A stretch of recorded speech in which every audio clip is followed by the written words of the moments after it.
Przyznam szczerze, że dawno się tak nie bałem jak przed chwilą, ty. Nikt nie chciał mi pomóc. Mówię do gościa, ty, ajuda, ajuda.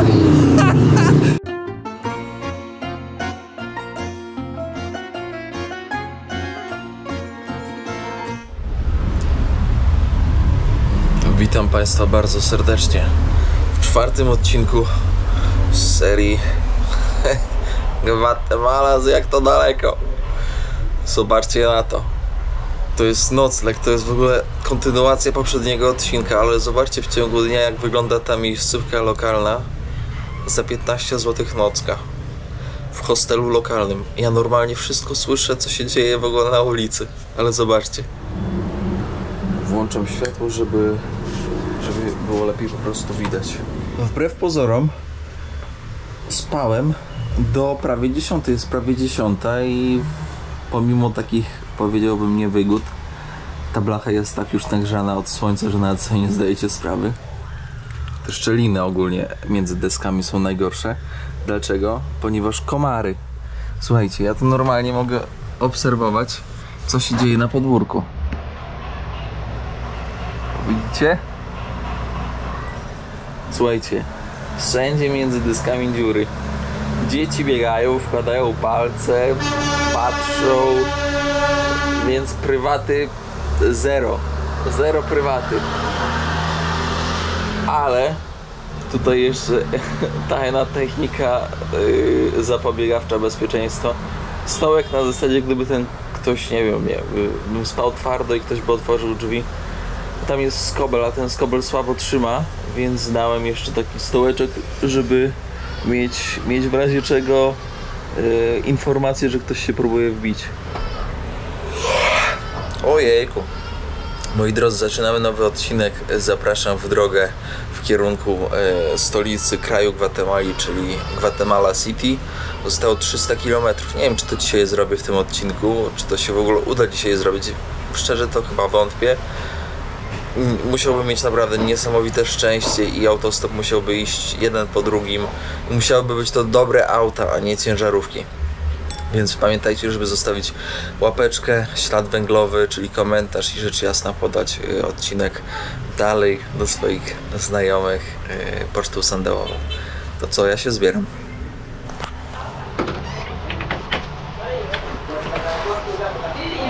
Ramko już zrobione, a wy śpicie dalej. To jest jakiś, nie wiem, dom matki, bo jest tyle dzieci, że nie wiem. Zobaczcie, jak toaletka wygląda. Ty, niby takie warunki, a ten... Zobaczcie, pod prysznicem, jak kabinka wygląda. Elegancko zrobione. Nawet jest bolec na to, żeby coś powiesić. Nie ma się do czego przyczepić. O kurde, klapek mi spadł. Niedobrze. No więc... O. Przy ulicy, najgorzej, że przy ulicy to tak głośno jest. Ale wczoraj lało. Sami słyszeliście w poprzednim odcinku.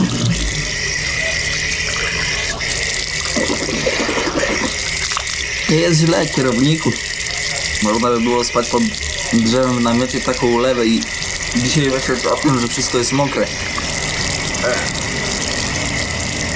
Powiem wam, że szukanie noclegu w nocy w kraju, w którym jest się pierwszy raz i w miejscu, w którym jest się pierwszy raz, to jest naprawdę wyczyn. I zwoje się przepalają.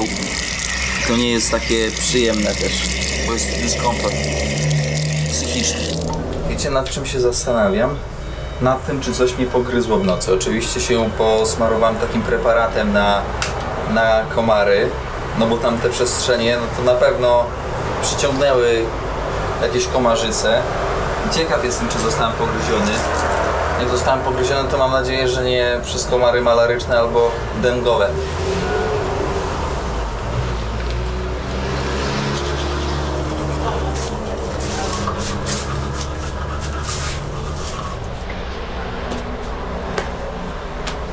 Zaraz zerknijmy, co się tutaj dzieje obok hostelu. Patrzcie, fajnie tak, znaczy hostel, hotelik taki, fajnie zrobiony, z takim klimatycznie.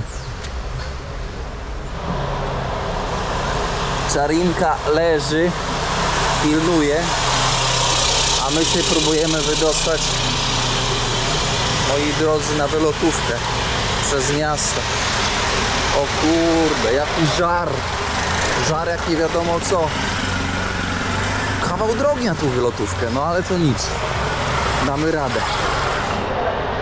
Miasto wstaje do życia. W sumie już gdzieś 11. Ale kręci się tutaj życie. Jest Czarina, aptekarz. Construya con nuestras marcas originales de calidad mundial. Maxalum. Ludzie bardzo sympatyczni. Wczoraj przychodzę, przy okazji szukam czegoś do jedzenia. Wczoraj przychodzę do tego hostelu i ten ziomek, ja pytam go jaka cena. On mówi 30. Ja mówię naprawdę 30? On mówi tak, 30. Dla każdego jest 30 za jedną osobę. I nawet przez ułamek sekundy nie chciał mnie owalić. To jest, szanuję się, naprawdę. Gwatemala. Przeważnie sklepy z narzędziami, ponieważ wokół tutaj są głównie farmerzy, moi drodzy. Nikt inny, więc potrzebują tych rzeczy. Trafiłem na jakiś rynek. Dzień targowy. Ale barwnie. Powiem wam, że tutaj się naprawdę dzieje. Proszę sobie zerknąć tutaj. Życie tętni. Hola amigo. Życie tętni.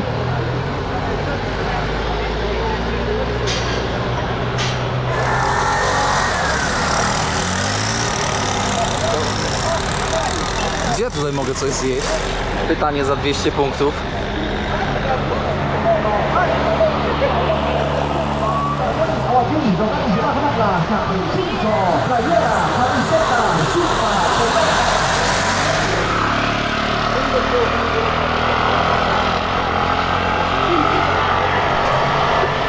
Lody lokalne. Za złotówkę u szefa można kupić. Jaki to smak?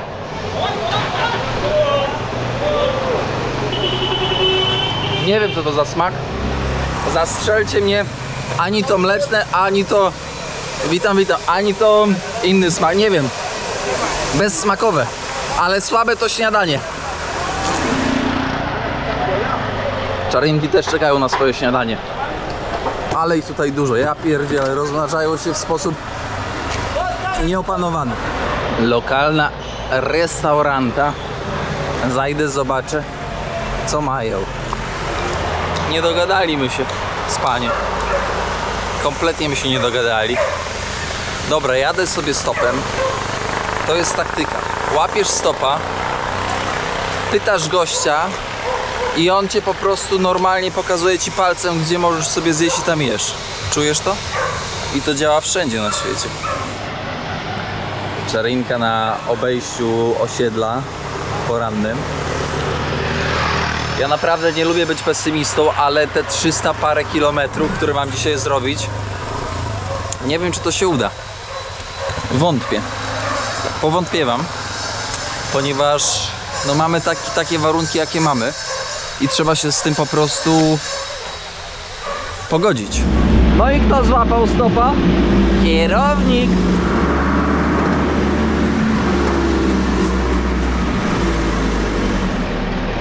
Moim kierowcą jest koleżka, który pracował przez rok w Kanadzie.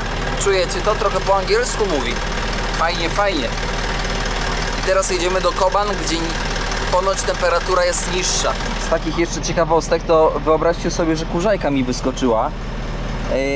Kupiłem taki preparat na wypalanie kurzajek. Się tak macza tym. Kurde, to oznacza, że mam spadek odporności organizmu najprawdopodobniej. Nie polecam. I'm a traveling spirit. I've seen many shores, from the West Pacific to the island of Kenya. They treat me like a son anywhere I go, and even though no one can tell, I still feel that I'm alone. I'm alone. I'm alone. I'm alone.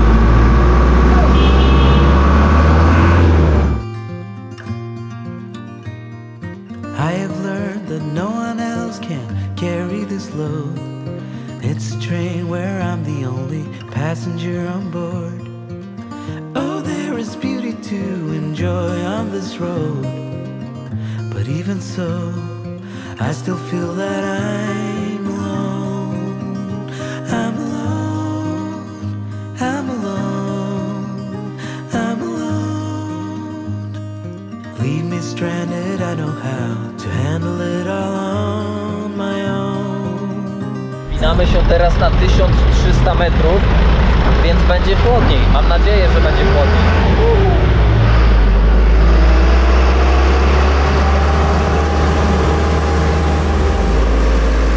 Proszę zobaczyć, jakie piękne plantacje, jaka piękna plantacja kawy. A wiecie, co jest paradoksem w Gwatemali? Że uprawiają i sprzedają kawę, ale kawy nie piją, bo za droga, lepiej sprzedać.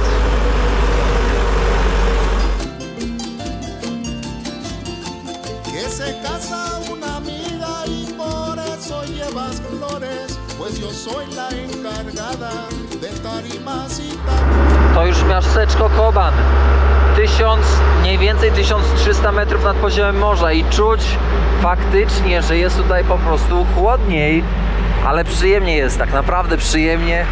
Obserwujcie.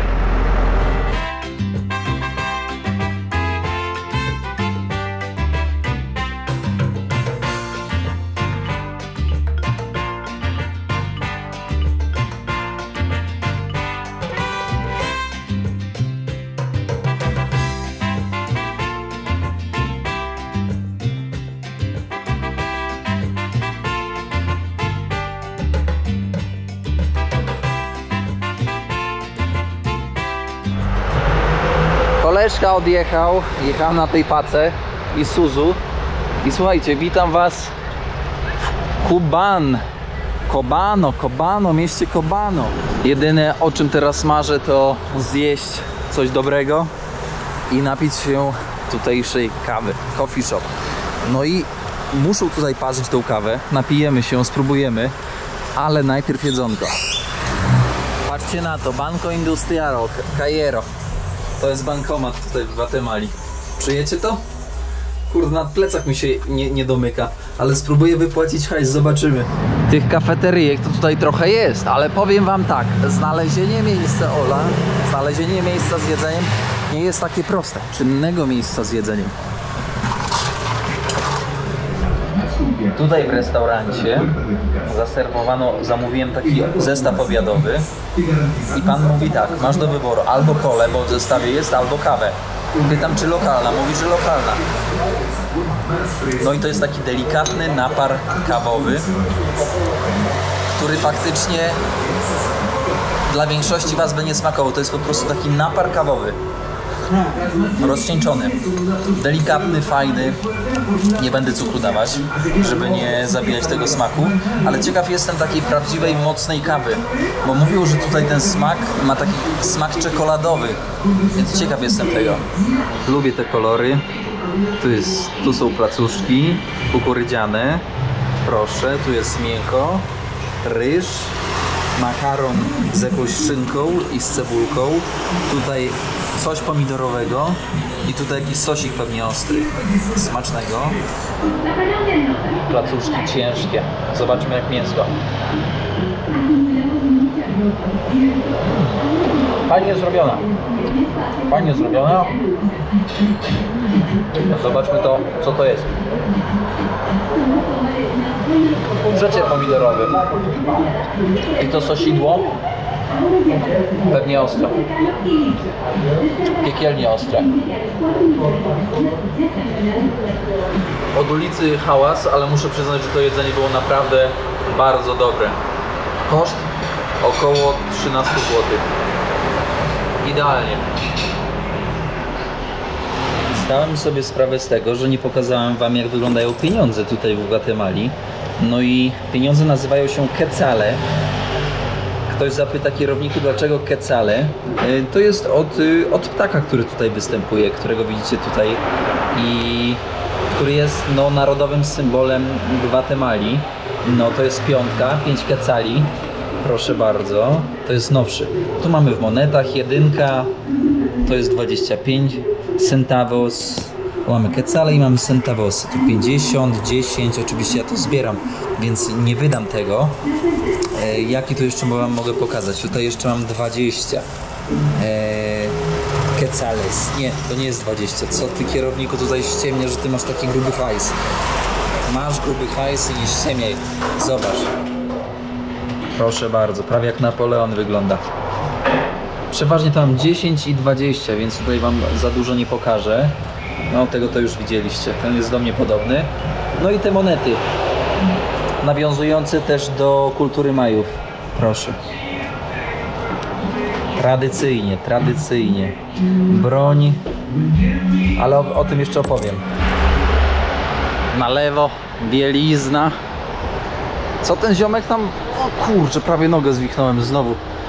Jakieś manekiny na ziemi leżą. Myślałem, że może człowiek leży. Słuchajcie, mała, klimatyczna mieścinka. Kurde, o co chodzi? Czerwone. Ktoś z was tam pisał, żeby na czerwonym nie chodzić, ale powiem wam, że przyzwyczajenia ciężko z siebie wyrzucić. A druga kwestia jest taka, że chodzenie na czerwonym jest bezpieczniejsze wbrew pozorom niż na zielonym w takich krajach. Kolejna próba wypłacenia pieniędzy z bankomatu. I teraz, jak myślicie, jaka jest opłata za wypłatę pieniędzy w Gwatemali? Już wam mówię, moi drodzy. 25 zł niezależnie od kwoty, jaką sobie wypłacisz. 25 zł za wypłatę hajsu. Co za życie, co za sytuacja. Ty, dobrze, że mam dolce, bo inaczej to bym, hola amigo, to bym normalnie to bym zginął tutaj. Zobaczcie, w tle McDonald's. Z takich ciekawostek, gdyby ktoś się zastanawiał, czy tutaj ludzie mówią po angielsku, to zapomnijcie, tylko hiszpański. 99,9 osób spotkanych na mojej drodze to ludzie, którzy hiszpańskojęzyczni. Angielskiego w życiu, człowieku. Zapomnij. Internet taki tani nie jest, więc kafejki wciąż funkcjonują internetowe. Można sobie skorzystać z internetu i można sobie na przykład pracę do szkoły napisać w łatwiejszy sposób. Zabawnie widzieć McDonald's w takiej miejscowości pomiędzy górami, ale powiem wam, że jest tak niedobry ten McDonald's, że to się w głowie nie mieści. Kurde, nie polecam. Ładnie to z zewnątrz wygląda, ale smaku to zero. Miasto możliwości. Nowoczesne. A mnie trochę przytłacza, powiem wam. Jakoś ten mój mózg nie potrafi się przestawić tak szybko w ostatnich dniach, kiedy jestem gdzieś, nie wiem, tam pomiędzy lasem tropikalnym a wioską, w takie miasto. I im bliżej wylotówki, tym większy chaos. Niemniej jednak to miasteczko to 250 000 ludzi i jedno z większych tutaj ogólnie w kraju. Ale ciekawe jest to, ile oni zarabiają tutaj. Przeciętnie, jak zdążyłem się zorientować, to jest jakieś około 400-500 dolarów. Więc to będzie, to policzcie sobie, ile to będzie, tak żebyście mieli pogląd. A tutaj zobaczcie, odzież używana za 3, za 5. Wszystko dzielimy przez 2 i mamy elegancko całą kwotę w quetzalach. Czyli jak 5 kosztuje quetzali, no to kosztuje na złotówki 2,50. Z tą Pepsi to powiem wam, że te Pepsi mocno zaczęła wypierać kolę. Chyba jedyny kraj, w którym tak zdominowała kolę, no i jest na przodzie. Pepsi jest wszędzie tutaj w Gwatemali.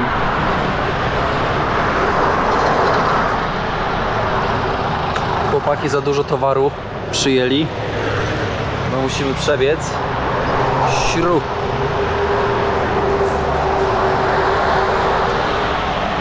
Niestety to jest przykry widok, ale tak jest, no. Taki jest świat. Ja idę tędy, bo tutaj droga prowadzi na cmentarz.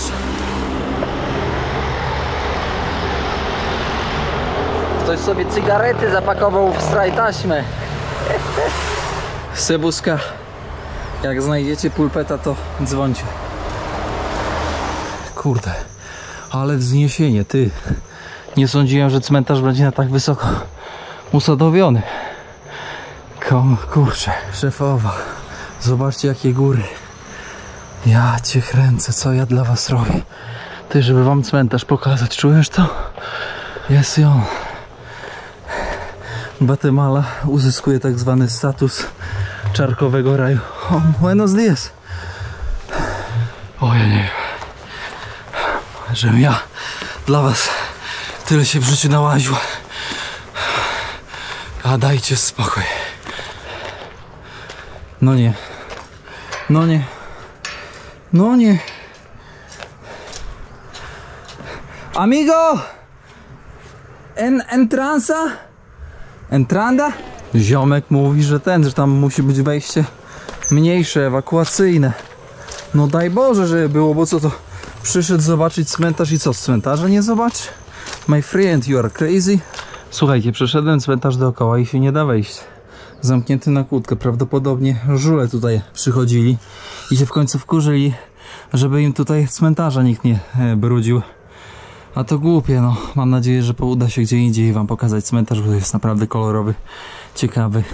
I faktem jest, że w Dzień Zmarłych, tak jak w Meksyku się bardzo hucznie to obchodzi, jest to dzień, powiedziałbym, takiego szczęścia, a nie smutku i refleksji jak w Europie, ale też tutaj w Gwatemali puszcza się latawce na cześć zmarłych. Kurczę, no nie mogę wam pokazać, nie mogę wejść, po prostu no. Z jednej strony mógłbym ten mur przeskoczyć i wam pokazać, ale z drugiej strony, kurczę, a może, ale z drugiej strony to trochę, wiecie, no, taki brak szacunku. Idę sobie tutaj cały czas czarki.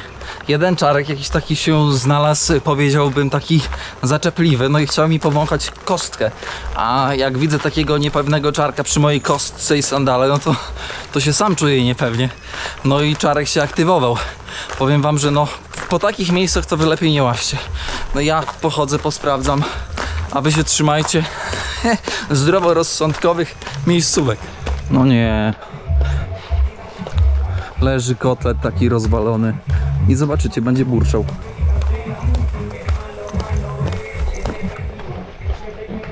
Nie burczał. Wygraliście 2 pogłaskania. To takie małe slamsiki, można powiedzieć, na obrzeżach miasta. No i dobrze tutaj mają takie działeczki swoje, ale mało tego terenu. W sensie te działki są bardzo małe, tak ściśnięte, ale spokojnie tutaj, podoba mi się.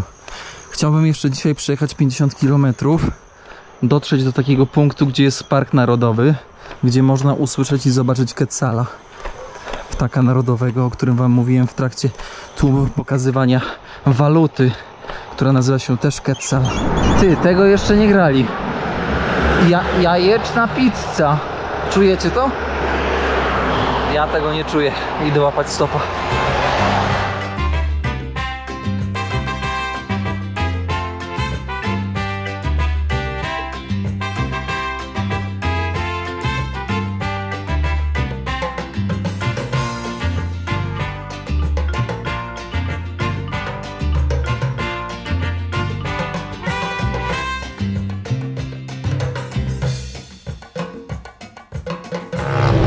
Jak głośno, ty!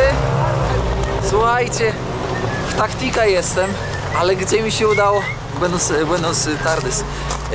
Gdzie mi się udało? Zobaczcie, na cmentarz. Tutaj, patrzcie na to. Takich rzeczy nie powinienem pokazywać. Kopulacja na nagrobkach tutaj w Gwatemali. Ale widać, że tutaj czarki mają, jak to się mówi, pierwsze skrzypce grają. No i co? I teraz wam opowiem, ogólnie pokażę cmentarz. No nie do wiary, tamten był zamknięty, ale nic się nie dzieje bez przypadku. Zauważcie, jakie te nagrobki są kolorowe. To jest coś, co odróżnia od Europy Gwatemalę. Każdy kolor ma różną symbolikę, może mieć... Ogólnie chodzi o to, żeby pokazać w sposób, nie chcę użyć słowa wesoły, ale w sposób taki nieco inny niż szary, granitowy, biały, taki jak w Europie. Tutaj się pokazuje tą śmierć w taki sposób, że ona jest częścią naszego życia. Mario César González. Proszę bardzo, czy to nie jest To w San Francisco chyba most. Najprawdopodobniej pracował tam. Tutaj kogoś grzebią. I jeszcze trzeba zaznaczyć, że pochówek jest zwłaszcza w biedniejszych rodzinach dosłownie kolejnego dnia, ponieważ no, dostęp do usług funeralnych tutaj w Gwatemali jest znacząco bardziej ograniczony niż w takiej Polsce. Więc ktoś umiera, no i szybciutko się chowa bez cyrygieli. Często też można spotkać, tak jak tutaj, zobaczcie, grobowce. 1, 2, 3, 4, 5, 6, 7. Z 7 miejsc naliczyłem. Grobowce. Dlaczego? Bo taniej. Bo mniej miejsca trzeba na cmentarzu.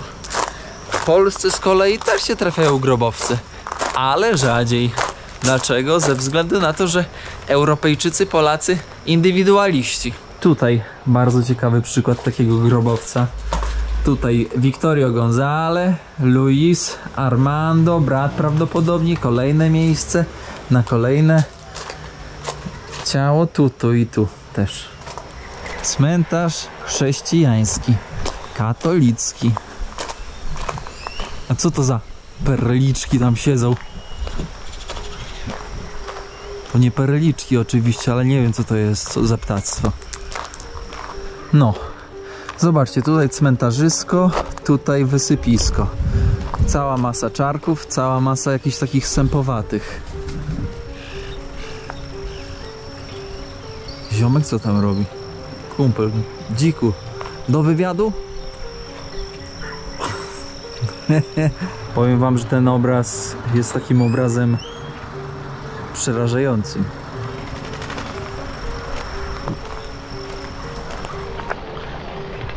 Ty myślisz, że te ptaszyska, one by mnie zjadły? Kurde, muszę aż zajść, zobaczyć co to w ogóle, jak to wygląda dalej.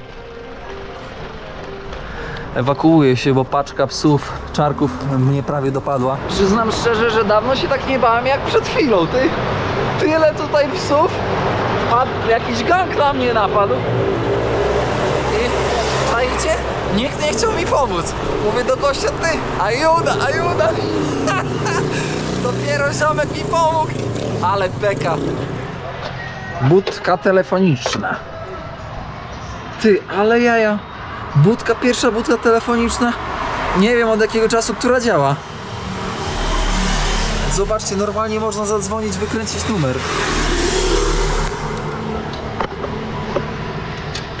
Ziomek, którego spotkałem na cmentarzu, nauczyciel angielskiego, mówi do mnie tak, pytam się, czy tutaj nocleg jakiś można by było skołować.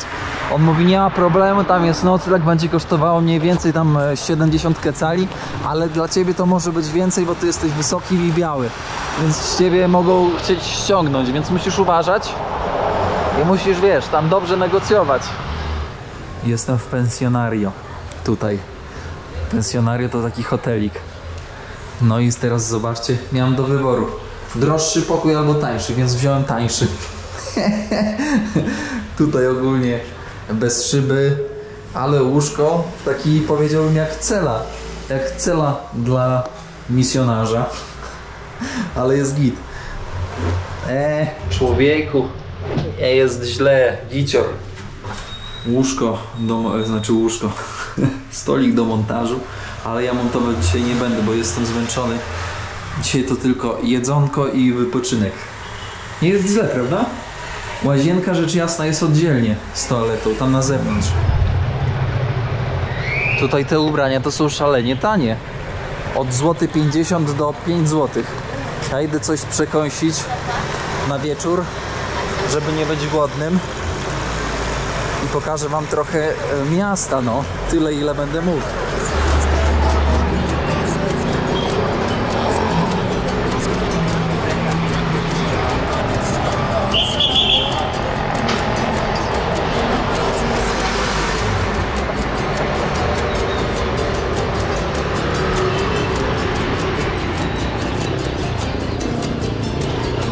Proszę zobaczyć, to jest piniata, czyli jak dziecko ma urodziny, bądź ktoś, nie tylko dziecko, to się wiesza, zakrywa oczy i się próbuje zniszczyć, żeby później się wysypały cukierki.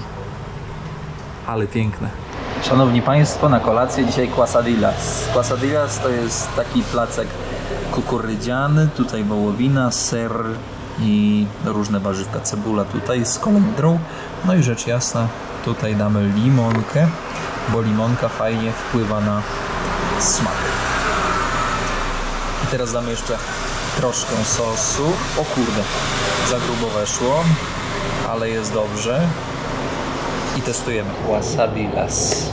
Takie trochę taco.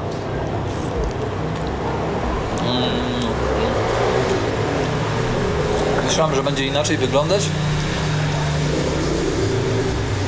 ale w smaku pyszne. Najbardziej ten ser z wołowiną. Mistrzostwa. Szanowni Państwo, będziemy kończyć na dzisiaj odcinek. Poszedłem do sklepu kupić wodę. I gość za 2-litrową wodę krzyknął mi 6 zł. Ja mówię, ty, no coś tu po prostu śmierdzi. Pytam, ile Snickers? 6 zł. Nie no, kurczę, no myślę sobie, dobra, mówię, dziękuję amigo i idę do kolejnego sklepu. W kolejnym sklepie za 3-litrową wodę płacę 3,50. Tam była 2-litrowa, 6 zł. No widzicie, człowiek człowiekowi nierówny. A lody tutaj w Gwatemali smakują słabo. Ten kosztował 3 zł na nasze. Jest słaby, bardzo słaby. Tak czy inaczej, dziękuję za dzisiejszą wspólną podróż. I tak jak czułem, że nie dojadę do stolicy, to tak i się wydarzyło. Mam nadzieję, że jutro już dojadę w następnym odcinku. Bo chciałbym być już w stolicy i pojechać do Anticuły, do takiego miasteczka pięknego, charakterystycznego dla Gwatemali. No więc taka sytuacja. Zostawcie łapeczkę, komentarz i podajcie odcinek dalej, moi drodzy. Mam nadzieję, że u Was wszystko się układa w życiu, że jesteście zadowoleni ze swojego życia. A jak nie jesteście zadowoleni, to pamiętajcie, że jutro nowy dzień, nowe możliwości i jutro będzie lepiej niż dziś. Trzymajcie się. Dobrej nocy i do usłyszenia. I pamiętajcie, nie dajcie sobie wcisnąć wody 2-litrowej za 6 zł, bo to przesada.